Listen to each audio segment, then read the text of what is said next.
Hey everybody, this is Sean Kennedy checking in from isolation in the suburbs of Philly. And the guys over at One Beat Better asked me to do a quick video on some of the things that I do to practice using the Timbre practice pad, which is behind me, and Hingestix. So this is a little bit out there, but it works for me and maybe it'll work for you, and it's pretty fun. So practicing with a metronome endlessly can be pretty boring, to tell you the truth. I don't think that's news to anyone. What I like to do is play along with music that I like, and as a drill. So let me do some Swiss Army triplets. I'm going to play Swiss Army triplets along with the Tower of Power. So what I'm going to do is I'll play really slow Swiss Army triplets, and I'm going to be focusing on my grip and the sound coming out of the timbre jam. I took the pad out so I can hear it better. I can hear all of the strokes that I make and any mistakes in my playing much better than when the pad's in. That's why I like to take it out. It's very honest. And then I will do double time Swiss Army triplets, all with the Tower of Power in the background. So this can take a rather mundane task, just doing a rudiment over and over again, and turn 5 minutes into something a little more interesting and more exciting. So check this out. Here is one of the things that I like to do. All right, slow. Swiss Army triplet. Focusing on being loose, getting a nice, consistent sound. Now double time.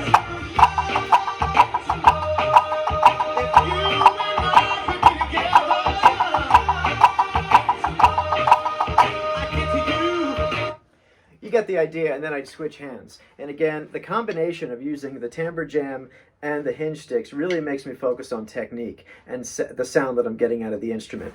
So the Hingestix allow me to have that nice loose grip and focus on that. And the timbre jam with no mute is incredible because it really lets me hear everything that I'm doing, and I want to be as consistent as possible. This next one is the same idea, except what I'm going to do is I'm going to try to play as quietly as I can.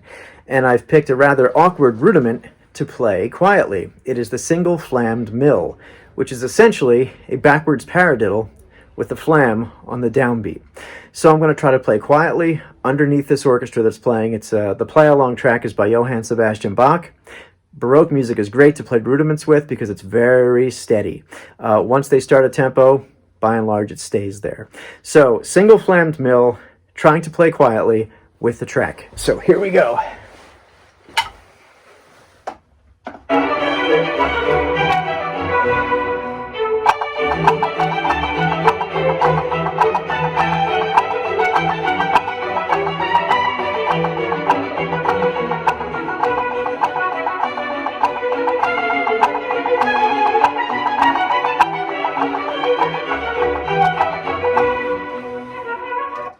So I don't know if the camera picked it up, but as there were some nuances in the dynamics of the flute player, the flute soloist in that, I was trying to match them a little bit.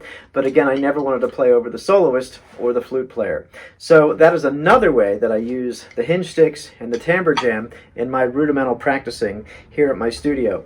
And one quick tip for young drummers that are out there wondering how to get gigs: if you can control the sticks and play quietly, you're going to work a lot. We're usually hired as accompanists, so if we can stay in the back and provide a nice groove, it can make you very marketable. Playing loud is great. It's a lot of fun. Everyone likes doing it. But by and large, drummers aren't hiring you to play. It's singers, horn players, maybe a flute player. I don't know. So I hope this was helpful, and I hope everyone's safe out there. Keep practicing.